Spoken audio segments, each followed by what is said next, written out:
Path of Night, War of Ages is an actual play of Vampire the Masquerade Dark Ages podcast set in the world of darkness.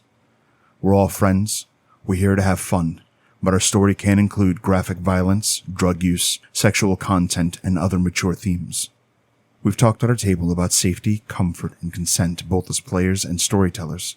We know what to expect, we're all excited to be here, and we want you to feel the same, so listener discretion is advised. And so continues the War of Ages.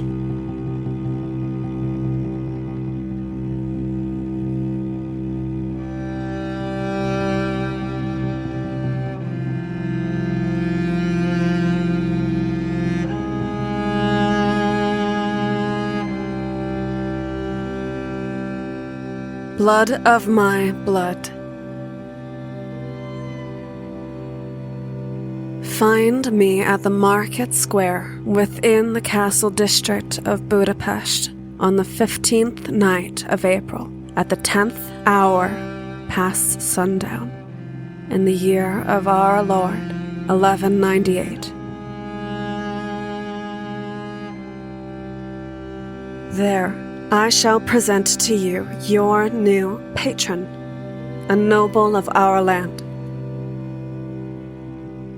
Rare as allies among dragons might be, they have sworn to resist the encroachment of the Ventru Eastern Lords. For this cause, I suffer their company, and you shall suffer as well.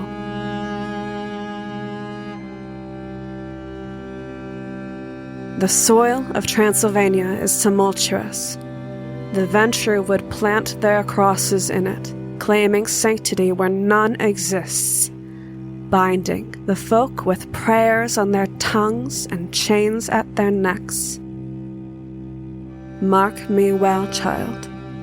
The all-consuming hunger of the Eastern Lords will never stop of their accord, and must be brought to heel.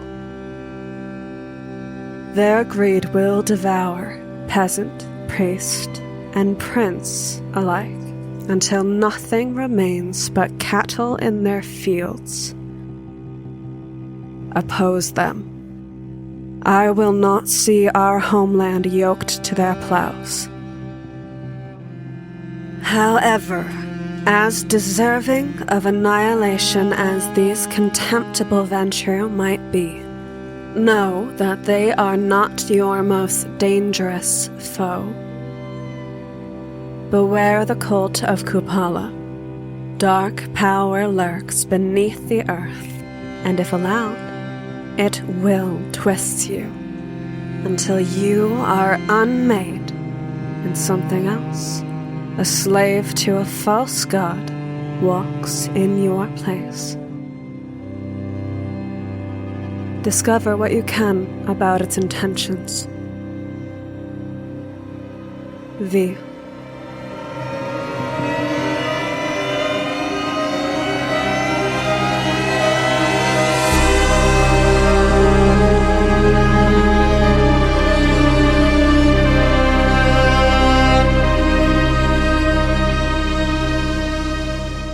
Last time on War of Ages. In 1198, a new group of Cainites, Zorion, Sadhbh, Roland, Catrinel, and Alexios, arrived to Pest to answer the call of their sires and pay ancient debts. While getting to know each other, the group came across the thriving slave trade. A mortal girl, Scheherazade, escaped her auction, so Alexios, Catrinel, and Sadhbh gave chase to ensure the woman's freedom and protection.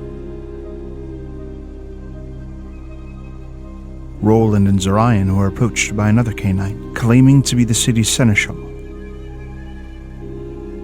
The seneschal was blocked from taking the girl for the elder Bulsku by Roland and Zorion's relentless mockery.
Saïv and Catrinel. After investigating into the matter surrounding Sherazina and her escape from the slavers, you make your way back onto the path that the group is taking, but in such a roundabout way that you're careful to avoid running into the slavers that had lost possession of her in the first place. As things seem to go according to plan, it is not long before you find the three men who you had come this far with, walking with each other, followed by Zorion's men and wagons. Saïv, she doesn't walk well. She just walks with Sherazina, who also is hobbling a bit with her ankle being twisted in her escape. But she just tries to make her way towards the companions. She doesn't like being far from Roland, especially not this far from places where she knows. She doesn't dislike any of the people that she's met so far. Catrinel seems lovely, of course, and amicable enough. Alexios reminds her of some of the folks that she knew back home. And so as they walk, she tugs her hood a bit closer over her head and leans on her stick and takes comfort in the rhythm that it makes on the stones. Catrinel has kept your peace. She has walked at a speed that seems quietly adjusted to the way that the two of you are walking. She holds her head high as she walks, and as she spots the group that she's going toward, she, once she's within easy range, says, "We return." I'm glad to have you back. Even with your absence, it did not take long to catch us. Unfortunately, all my men and wagons have slowed us down considerably. Oh, I think that's all right. How did your angle of things go? We had a pleasant discussion with Roland. And who would that be? He introduced himself as the city's seneschal. It is questionable as to whether or not he is. So he's a pretender and a slaver. Roland's eyes immediately go to Saïv to make sure that she's okay, and then when he sees that she is unharmed, his whole demeanor softens. She gives a nod to him to reassure that, in fact, everything is fine. We do not know. He may, in fact, be who he says he is, but if so, it is a poor state that this city allows its seneschal so august a position to traipse through piss-soaked alleys. Well, we have new company. And just as a note, she does not wince at the sight of my fangs. Whatever that means. It is perhaps not surprising. Rolandito, the slave catcher, he was looking to return her because an elder by the name of Buscu desires her. It would not surprise me that she is perhaps familiar with those of our heritage. Roland approaches the group of you a few steps, leaving his horse behind to just continue walking, and looks at the newcomer after Catrinel saying she's probably used to the presence of Cainites, gives like a little bow and says, "Welcome to our company, mademoiselle. It is a pleasure to meet you. I am Roland de Roncevaux." You are most kind, my lord. And she will force herself to kind of straighten a bit and give this kind of a weak curtsy. Very much trying to show respect, but struggling through pain. He looks around at the wagons and his own horse and several others.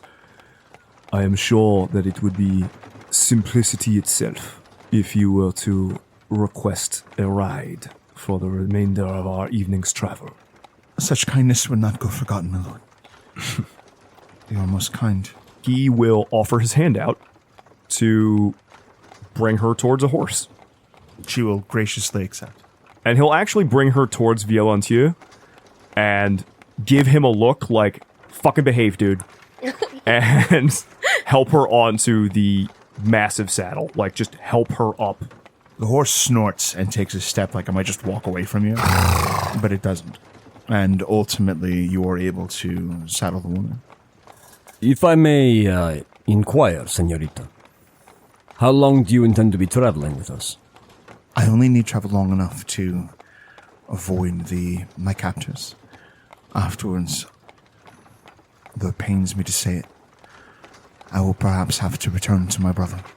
And where is your brother? My brother is Dragomir Basarab. He is the Prince of Belgrade. Belgrade is quite a long ways from Budapest. Catrinel gets this smirk. And it's a smirk that in this company shows off the way that her fangs are on display. Really makes her demonstrate a bit of that predator instinct. And would you need to return to him? Because what? She looks almost ashamed to say it.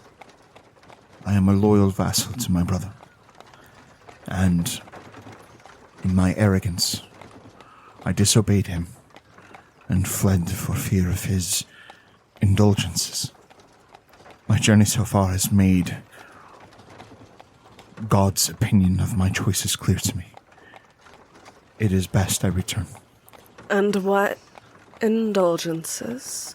If I may interject, Zorion holds a hand up. I think perhaps talking about your family in the street is something that we can do in private. And as far as God's opinion of things, bandits roam the countryside freely wearing the cross. None of them intending to go to the Holy Land. All of them simply taking slaves as they travel between places like Belgrade and Budapest. So, my dear, well, I think you are asking to be freed of Budapest. I think what you are actually asking us is to deliver you to Belgrade. Is this correct? If that is the path your journey takes. But it would be... Say it is not. Then what? I'm under the opinion that that's a matter that we should discuss more thoroughly. Considering, of course, that this is a family matter. Understand that without proper passage, you will return to slavery. That is the nature of the times we live in. The weight of your warning crashes against her, and Sherazina visibly gulps and nods and heeds your warning to the best of her ability. At the same time, consider this. God has placed you in the care of at least 3 individuals with tender hearts. He looks between Sadhbh, Catrinel, and Roland. Roland, throughout this exchange, can't, as soon as she says, I defied a prince's wishes, cannot quite keep the satisfaction off his face. He's very good at pretending at etiquette, but can't quite hide the fact that he's like, yeah, fucking good for you. We have business in the city, but who knows where we are to go in next. It is entirely possible that we will be heading towards Belgrade. Alexios is off to the side, unobtrusively in a subservient kind of position. Just, these are young masters. He's now like the local flavor along with them in some ways. I think it'll be very dependent on what this patron of ours wants us to do. We're here to pay off favors, if I'm not wrong. Yes, we do have a purpose here. And that will give us some time to discuss. I know some people in the area that might be able to help out too, so we can go from there. Until then, Roland, do not fill her heads with hopes and dreams. Without hopes and dreams, what are we expecting to do here? Become slaves. He gives you a hard look, as if to say this is the way the world works. She needs to be smarter than that. We shall see. Throughout the discussion of God and the inevitable track of slavery if a woman defies a man, Sadhbh looks increasingly peeved and disbelieving. She doesn't speak up, but it's clear her opinions on both the matter of the God of the Cross and the idea that his will is the one that dictates fortune and ill fortune. There's a haughty, contrary look on Catrinel's face. And she's rolling around the words that people are saying in her mind, and there's that sharpness in her teeth that sort of seems to glint, and she makes sure to make eye contact with Sherazina when she says, "You and I, we're both Bassarovs, and I think that we might have more in common than you might know."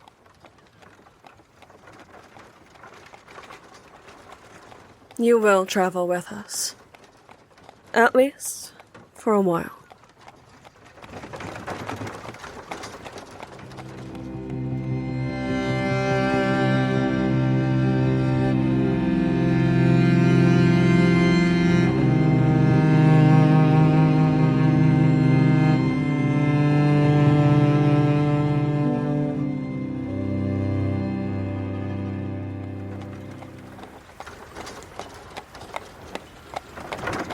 The group of you press deeper into Budapest and arrive up Castle Hill, where it is a steep incline and the area is dense with homes with shuttered windows.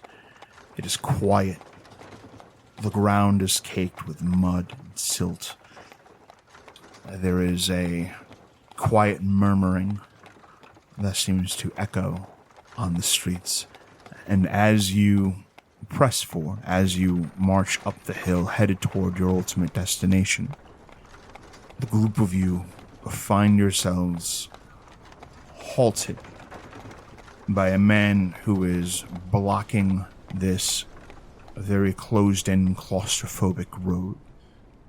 He's well-muscled, older man, kind of dense, thick brow, long, scraggly hair, and a beard that is wild and completely unkempt. He himself is clad in armor, a sign of someone's commitment to violence. And in his hand, he holds a spear.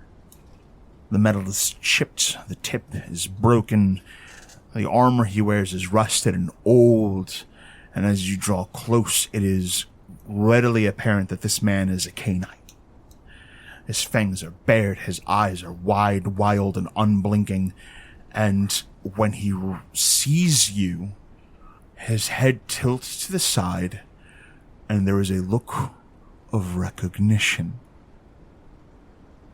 And he goes towards you, arms outstretched as though he is praising the sky or making ready to hug anyone that draws too close. But there is a series of expressions on his face that go anywhere between ecstatic joy and outright fright for your countenance.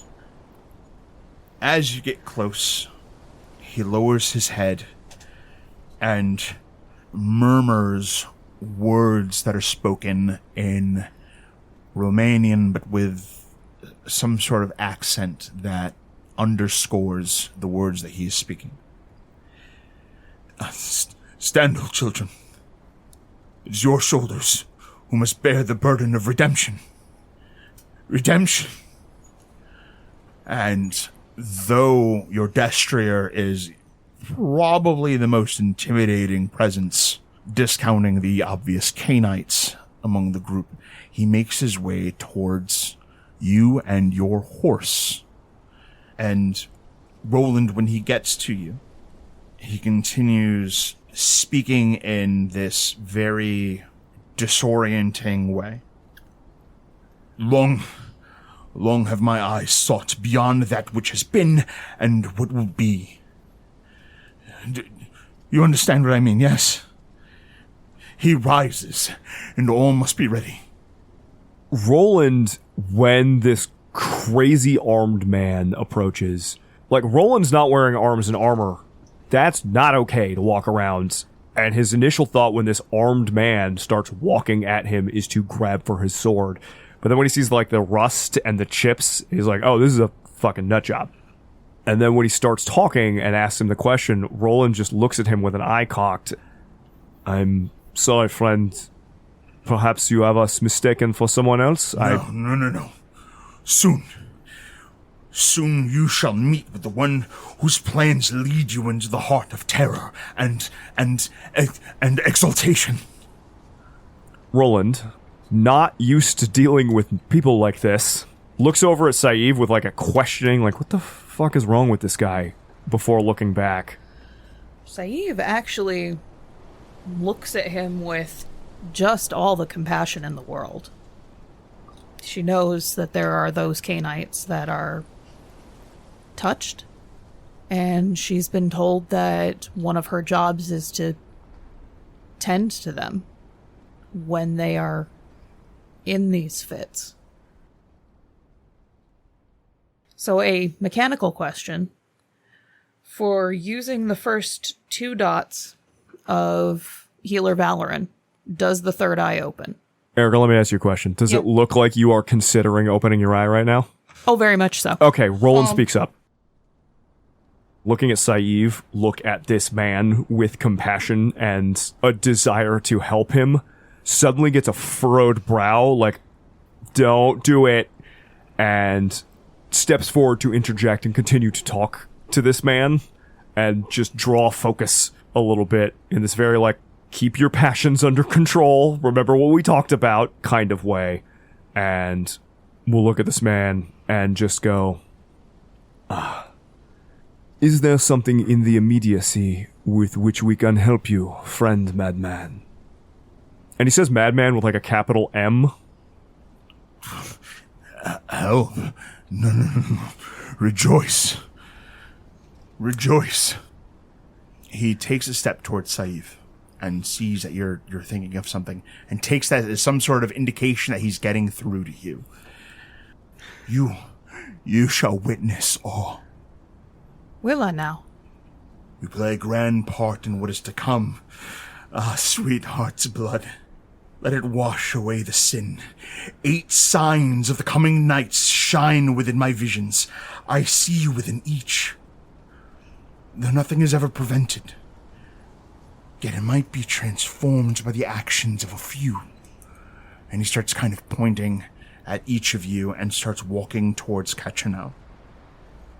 Go now, my children, and remember my words when the patterning is asked of you. Zolot lies. Flee his visions. Prosper, and we will meet again. I promise you. He approaches Catrinel's wagon and will reach up towards her face, admiring their beauty. If it looks like he is physically going to make contact, I will be intervening. But until that literal split second, Catrinel has seemed like a very together person. She is up on the saddle, so she's just physically too high for him to actually touch her face. Is he going after Catrinel, or is he going after... He approached Catrinel and is reaching for Catrinel's face, but because she's high in the saddle, it's more him reaching towards her face as though she is some sort of deific figure that he is turning to, and that's fine. As soon as it goes from like adoration into physical contact, I'm doing something. As Roland moves to interject himself, Saeed's jaw tenses as he prevents her from doing as her blood screams for her to do. And she will respect it because she's been asked to. But there is the frustrated anger of forced impotence in the name of safety. Catrinel tilts her head, looking at the man as he approaches. She doesn't seem intimidated. She doesn't seem like she's worried about him. But she does seem to have that same affect of almost like an animal scents the air. Not in a literal sense, but Her eyes that have that blood-like flicker in certain lights, they lock onto him, and it sounds like she's listening. Maybe in the way of someone trying to decipher something. Maybe in the way of someone who is used to picking out something from a tangled mess or something from a strange source or some force that others might not understand.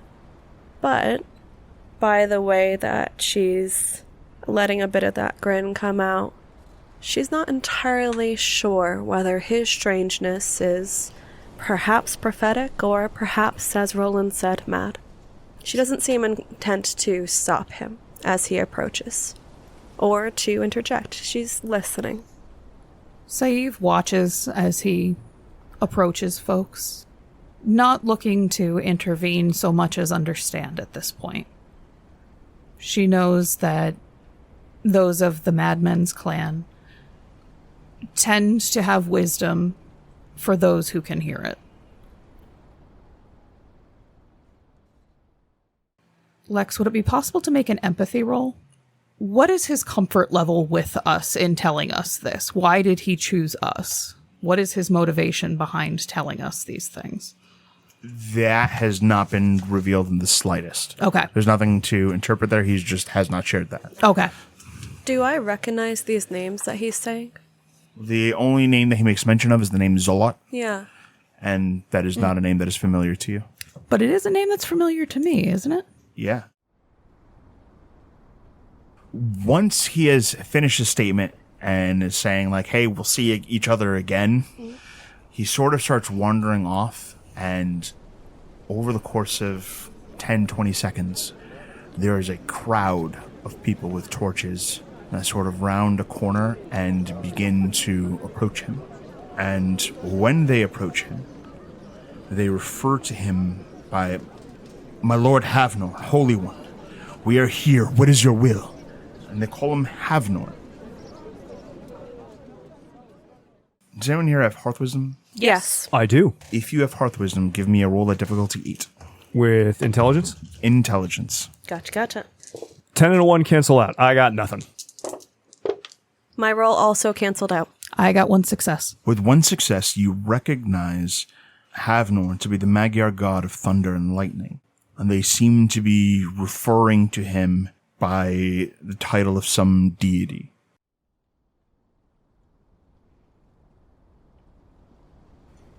Interesting. Certainly.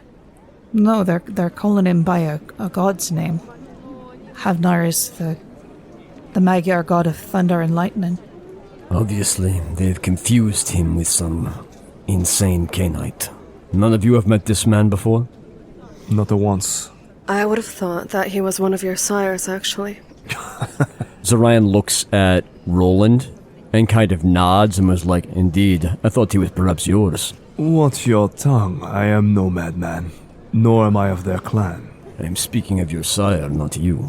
My sire's blood is my blood. This misunderstanding is my fault. I would have thought that he was one of your sires because he approached us with a certain sense of familiarity. That's what I meant. Now that the people are approaching him, what do they seem to want other than to hear more visions from him? He seems to be walking among them, touching their foreheads, but he keeps looking back at the group of you, and every time he looks back at the group of you, his face is ever so slightly twisted toward anger. Well, there's quite a following there. I think he'll be well taken care of. And I believe we still have an appointment to keep. Well said, friend. We cannot be distracted by the ramblings of madmen everywhere we go. Lex, looking at that inclination towards anger, does it seem like he might lose himself in this crowd of mortals? Whatever anger he seems to be having that's growing, it's every time he looks back at the group of you. Does it look like he may be approaching frenzy? Is kind of what I mean. It doesn't look like his body language isn't becoming quite that agitated. It's really just his face that's giving it away.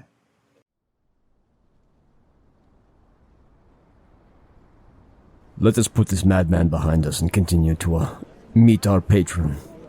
His words may yet mean something.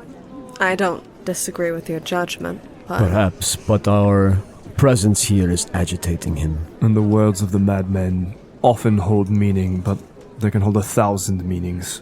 Best not to dwell on them overly much, lest you yourself go insane. Same could be said for any number of people, though. So enough. Roland starts walking along with Valentia. Dave hobbles along. Does anyone stop to look at him, or you guys just look forward and go on? Save definitely looks back because she wishes she could have done more. Roland absolutely does not. He just keeps walking. Zorion keeps an eye on things out of the worry that things are going to escalate where he is. Catrinel's mind is on what he said, rolling around as a concept and trying to figure it out. She's not rushing through the thought, so she might glance over her shoulder on occasion, but she's much more pointed forward than she is backward. Alexios is keeping an eye out on most of the people in and around here, including the men with us. Generally always keeping a ongoing lookout. It sounds like you guys are moving forward, for the most part, not really doing anything to agitate this madman. In doing so, you find yourselves able to move on unaccosted by the large mob that has gathered around him at this point.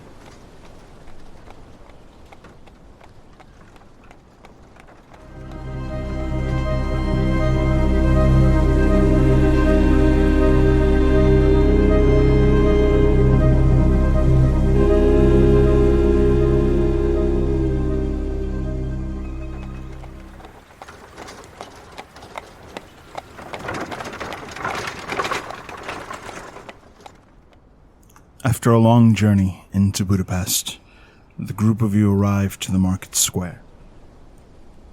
It's quiet, well into the dead of night, and for a long moment, the group of you wait in silence for any sign of your sires. And finally, your patience is rewarded with the arrival of a gaunt-looking man with a wide, curving mustache, long, scraggly hair that's tied back and balding. He is dressed in common clothes and would be a discreet, unobtrusive presence were he not all alone save for the group of you. Catrinel recognizes this man as Hadel Danislav, a vassal of her sire. Hadel. Lady, he approaches and bows his head. I have arrived to guide you to your sire. And that would be much appreciated. I think we'll have some introductions first. This is Hadel Danislav of the Smitsi. Revenant and someone who has been of much assistance to my sire, Valeska. Well met, Danislav. My name is Zorion de Iruña. You are kind to learn my name and offer me yours. It is no requirement. I assure you, my lords, I do not wish to waste your time. If you are ready. A flicker of interest towards Catrinel at seeing this hard-baked deference to vampires. Zorion kind of just leans back on his seat on the wagon. Roland sort of flourishes his hand like, let's on with it then. Thank you for coming out. Of course, it is my great honor to serve. He will lead the group of you down into an alley. The alley is very tight. Those of you who are war-minded, you start to feel your nerves starting to get to you because this is a very dangerous place for an ambush. Roland keeps throwing glances over his shoulder from where they came towards the end of the alley and up at the rooftops overlooking them. Fortunately, no ambush comes. He opens a door, kind of forcing it with his shoulder, and ushers the group of you in. Please, come this way. I will lead you to her. Thank you. Alexios follows along, interested to see where they're going in this particular city and see who he's going to meet. Saeed watches Roland appraising the situation tactically, but doesn't say anything. Roland looks at both Zorion and then specifically at Catrinel like, okay, they seem to be taking the lead here, and he seems happy to sort of follow along, but he has an absolute wary eye at this random alley and this random door. When you do check in with Catrinel, either one of you, you can see that she does not hesitate in her recognition of this man. This is someone that she's met with, worked with, someone who she would follow down a dark alley. Once inside, he locks the door and leads the group of you down a series of stone stairways that seem to twist about themselves. Lex, before we go down to these depths, we are leaving my baggage train behind. That is correct. And Sherazina is going to stay with our baggage train, correct? I believe that is the plan. Zorion will kind of just give instructions to watch her to his men. And he would like to cast a ritual at this point. Okay. Tell me about your ritual. Seeing that they have arrived at the location where our sires are present, and that Danislav intends to take us down below, Zorion calls some of his men forward and instructs them to prepare to be here for a while. So to round up the wagons, set a watch, get some rest, keep eyes on our new traveling companion, the Shaharazina. And he takes a few minutes to retrieve some items to conduct a small ritual.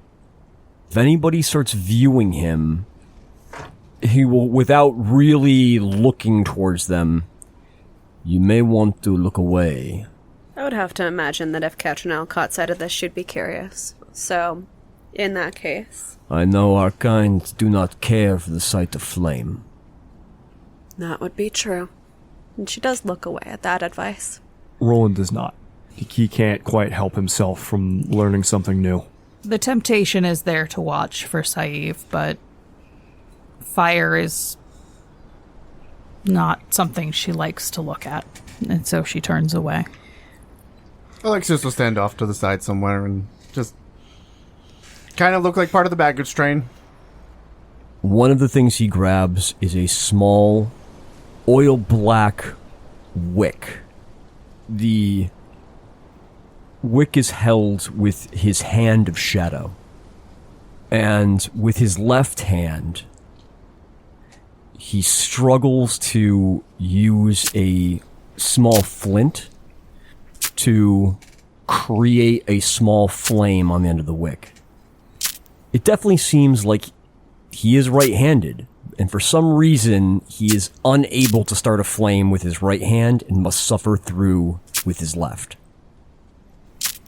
Upon creating the flame, he will have to make a Rorschach check.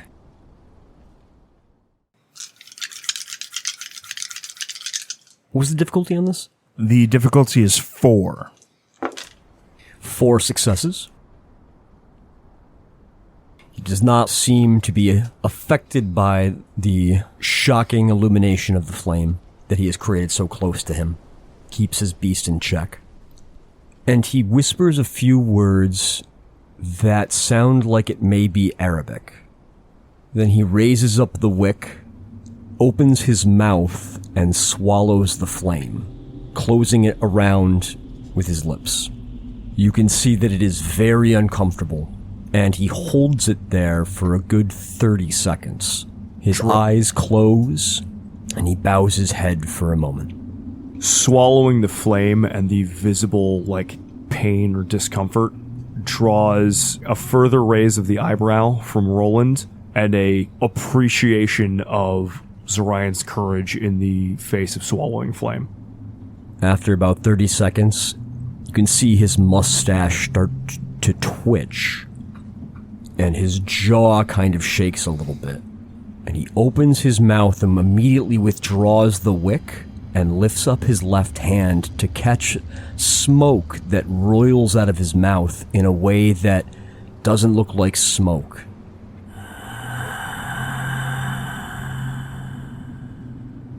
It's almost like an inky blackness that just pours from his lips and catches it in his hand as he gives birth to this little shadow elemental.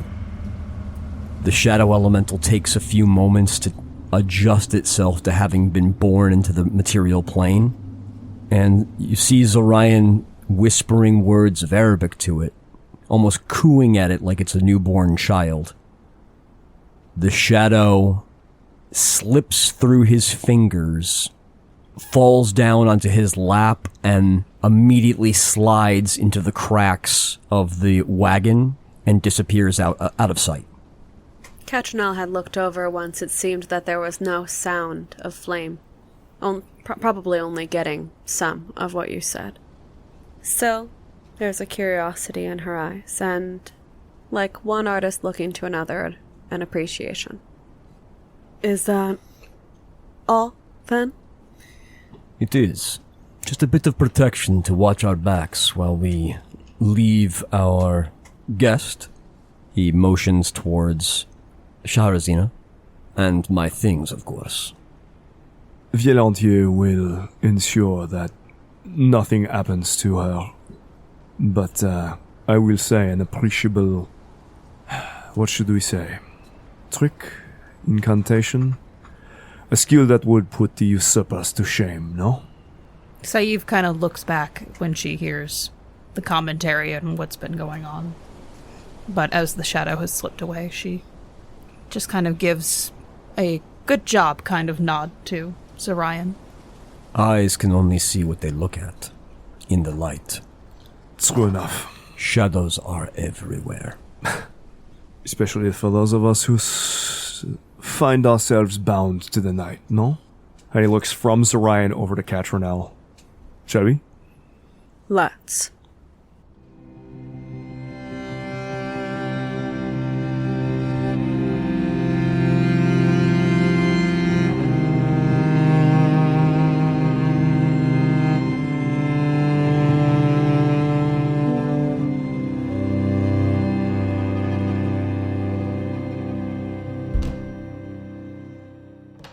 Head eludes the group of you down old, crumbling steps that seem to weave and wend deep down into the dark.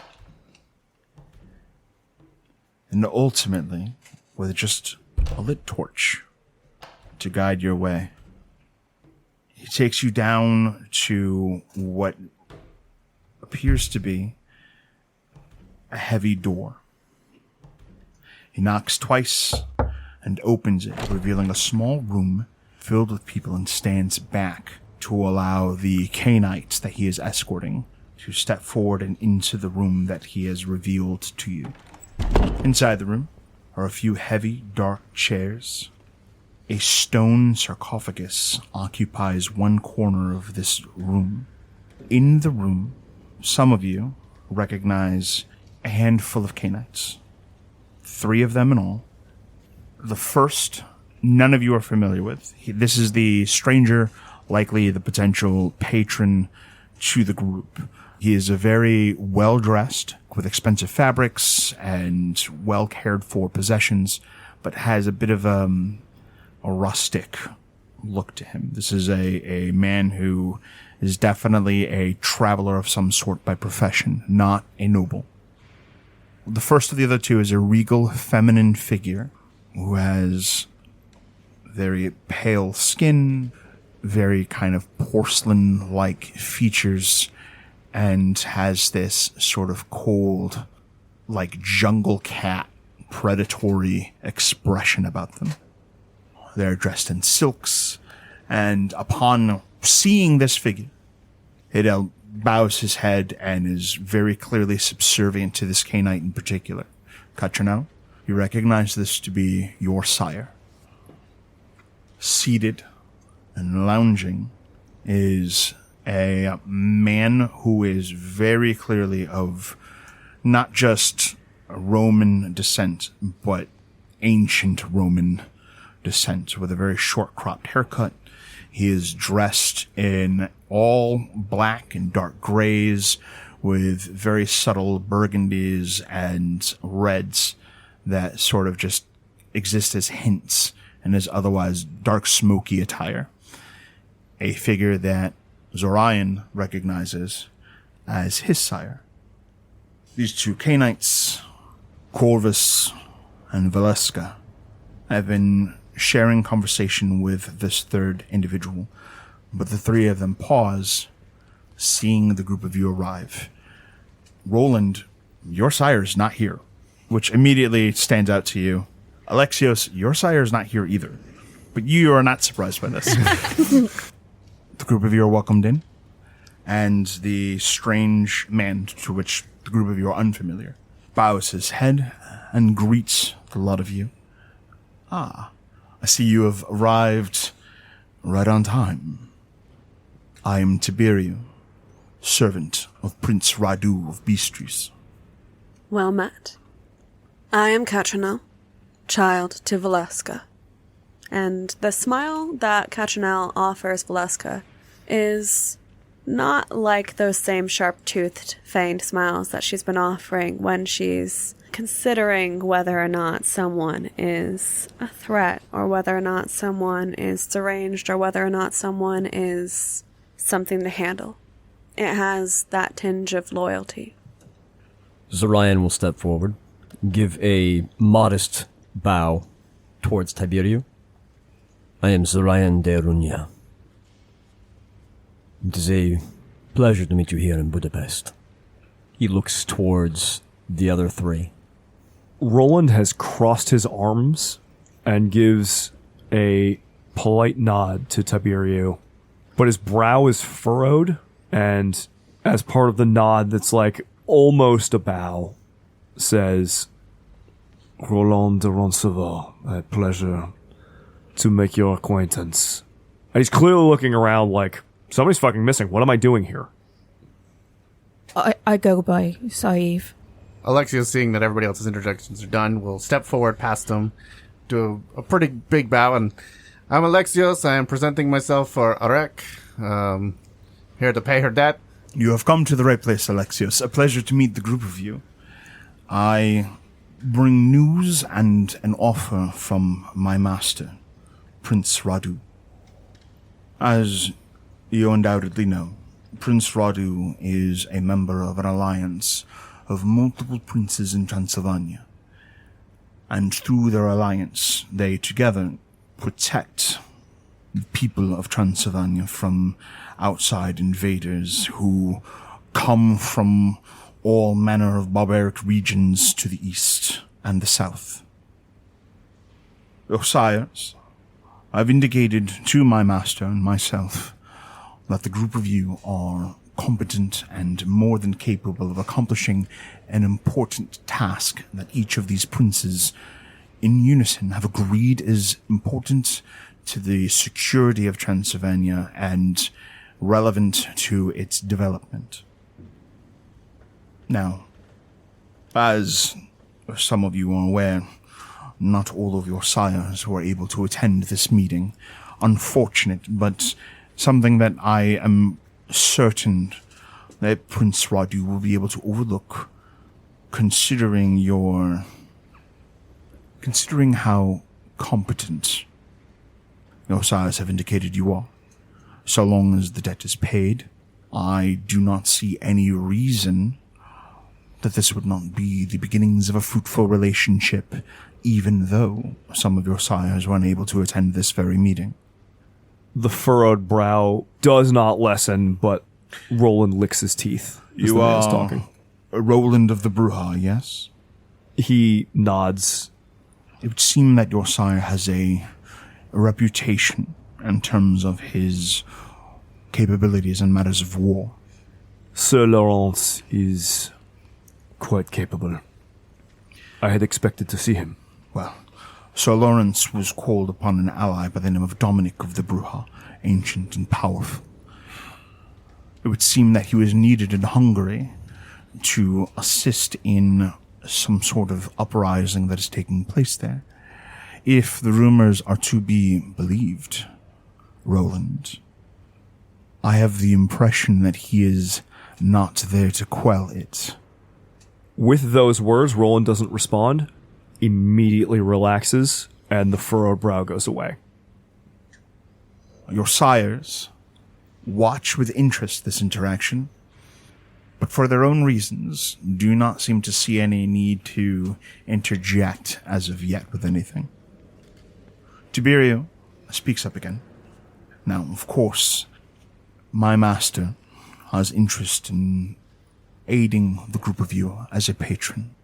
He has access to vast wealth, prominence, prestige among the Cainites of Transylvania, and, I dare say uniquely, a vision for its future.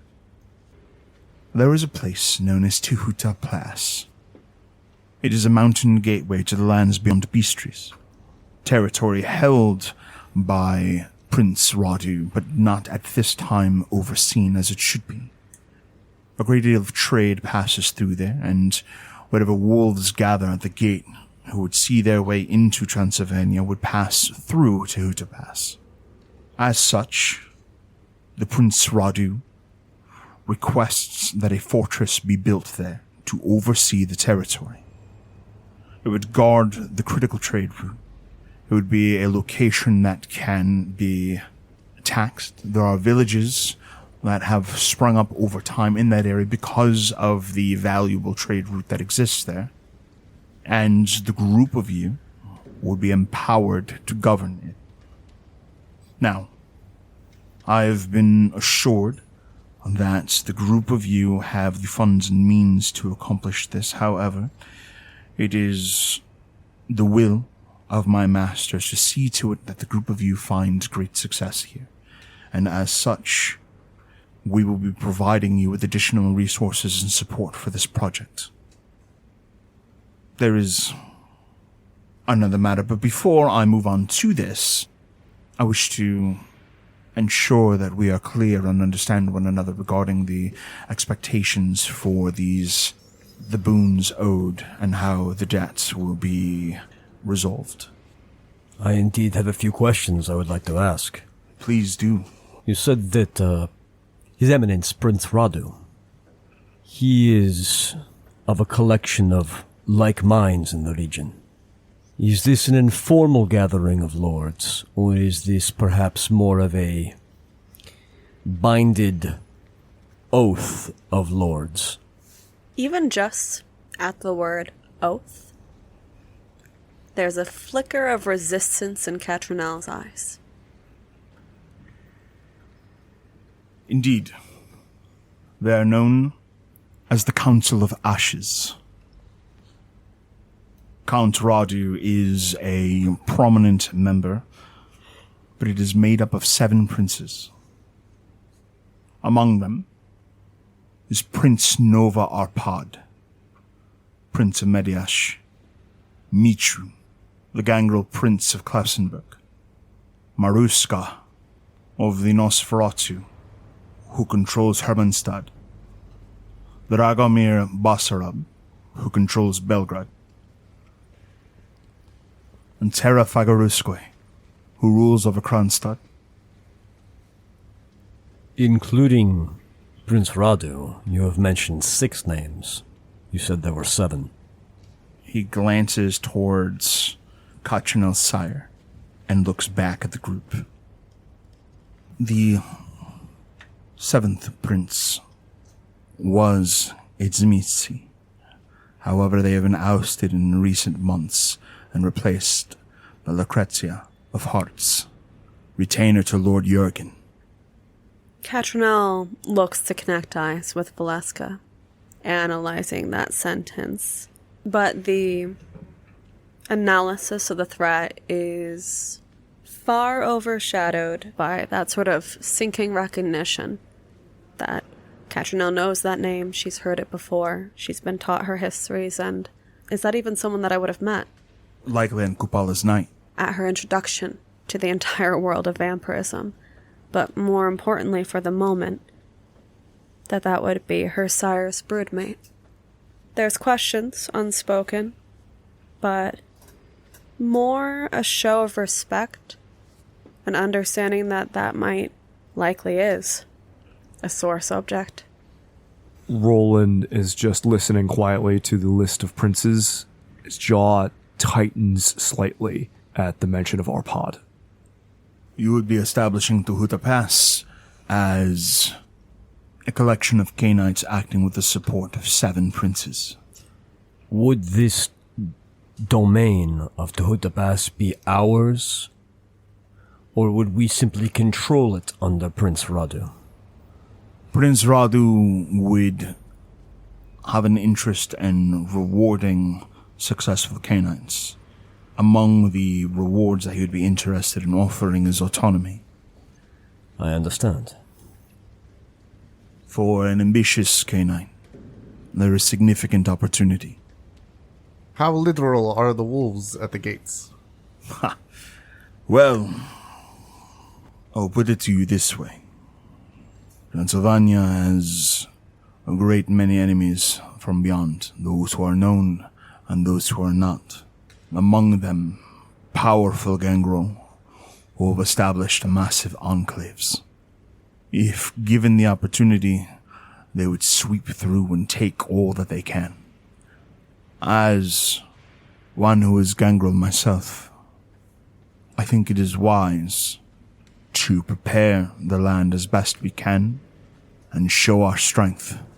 For if we cannot, it will surely be tested. I will ensure it's done. Besides these gangrel enclaves, what other groups test this pass? There are the gangrel beyond, and as well as the gangrel within. Arnulf is an ancient, and he dreams of a return of the knights when the land was ruled by the barbarian tribes that once held this place. The encroachment of cities, structures, the development of humanity offends him, and he would see it undone. He is the sire of Prince Mitru, and the two do not agree as far as what the best course of action is for the clan. But Arnulf has many followers. Among your rivals, you will find the agents of Sioris, the Tremere. Of all threats to the land, they are perhaps the most dangerous. They wield profane sorceries and are capable of miracles beyond Cainite understanding, feats thought impossible for ages. They hurl fire from their hands and craft monsters from what Nosferatu and Tzimisce they are able to capture. Catrinel's lip curls. She's listening, and she finds no need to speak of it further. She's just well familiar with that horror and what it's done to her clan. Saeed purposefully does not look anyone in the eye when talk of Tremere begins, and as discussion of what they've begun to rot on the land and the people and the kindred of the area comes to the forefront, she holds on to the hem of her cloak and just starts pulling the wool tighter and tighter and tighter, wringing it in her hands, and stays quiet. As often happens when talk of the usurpers, talk of the Tremere comes up around Saeed, Roland sort of takes a half step forward and kind of makes himself bigger in the room by his presence, and with an absolutely cocky half grin to deflect any attention from Saeed's reactions to hearing about them, just goes, I for one would be glad for any opportunity we have to rend the usurpers to bone and ash. And considering there are 2 of the Ventru on the Council of Ash, what do the so-called Eastern Lords think? Are they potential allies? Are they potential enemies? Are they both? The Eastern Lords have positive relations with Radu. And so, as Prince Radu has volunteered and has put his resources forward to seeing this matter done, he has been entrusted to do so. And so long as he is the one seeing to this matter, the Eastern Lords are far from it. It is to your advantage that Radu be supported and Prince Radu be seen as successful on this matter. If, for some reason, the Eastern Lords are to be given the impression that there is weakness, they will arrive with strength. And pounce. Yes. I will offer advice. I do not wish to imply that you have not been taught the dangers of morality in politics. But I will be clear that I am not presuming that you do not understand this. But perhaps more so than any other community of Cainites, it is in this region that an enemy made lasts forever. And before you make choices and take actions that will earn you enemies, be ready to best them. You will walk among Tremere. You will walk among the most cruel of fiends. You will walk amongst the most domineering of Ventru. And if you are to succeed, you will need to know how to walk lightly. Catrinel nods. You have traveled a long way. Yes, he smiles. Roland nods, also with a smile. I have bought a gift for you. Refreshments. He walks over to the sarcophagus that sits in the corner of the room, and with supernatural ease, removes the lid from it, revealing 3 young women who stare unblinkingly, curled up together in this very tight, claustrophobic space. And one at a time, he helps them out of the sarcophagus and offers them to you. Now I grow weary. The night has been long, and dawn comes in but a handful of hours. He is obviously bullshitting. I will be on my way. The Prince Ricard has been made aware of your presence in this domain, and at some point soon, you will wish to introduce yourselves to the Prince, and know that when you do so, arrive with a spirit of competition. In the coming nights, there is to be a joust. Roland visibly brightens at that. If you will excuse me. One last question before you leave Tiberium. Ah, yes, of course. One more question for the Magister. This meeting that we have had, discussing Prince Radu's wishes for aid-in-seeing success at the pass, discussion of the Council of Ashes, are these things to be kept quiet amongst friends? The knowledge you hold is a weapon. Keep it concealed if that is to your benefit. Brandish it if it is to your advantage. Thank you. He will excuse himself and leave 3 young women for you to devour.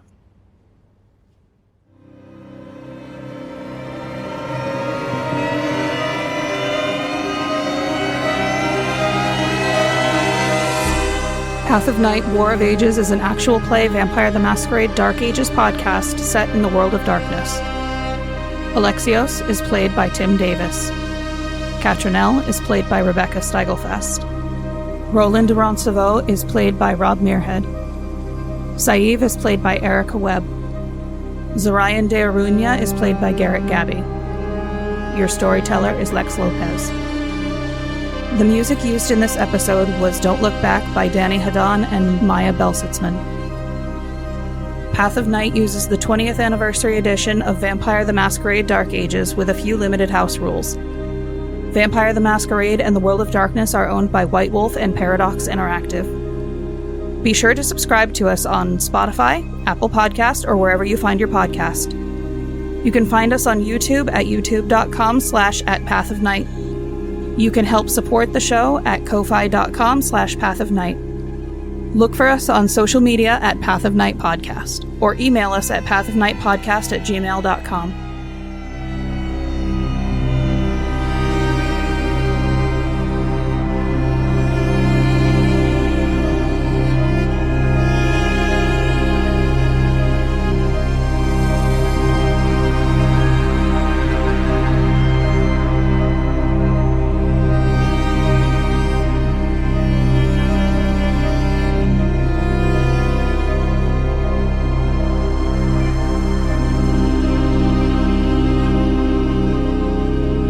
See you next time, Cainites.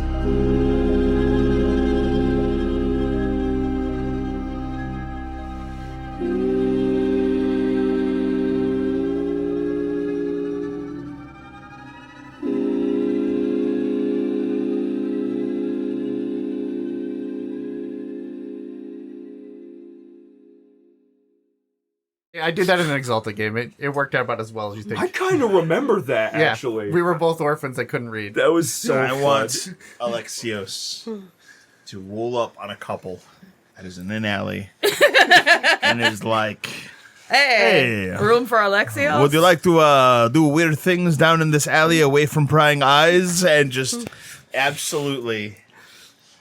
I know a big style where we can all have a threesome. Just keep our canon gangrel are horny and weird. Yep. Weirdly gregarious and God. bad with people. The idea of Tim portraying that to me is just extremely funny. just so everyone knows, this guy is not Miles. He's not casual. He's not smooth. He's Alexios.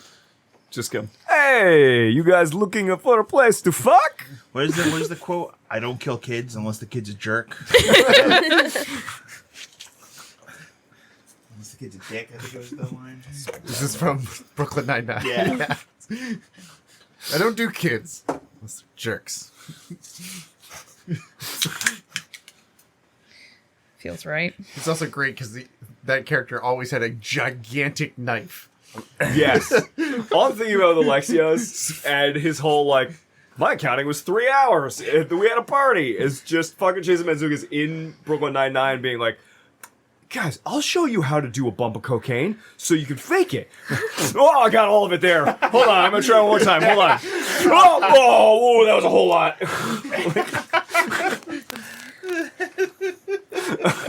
Sorry, can you repeat the name of the girl? Sherazina, Sherzina. thank you.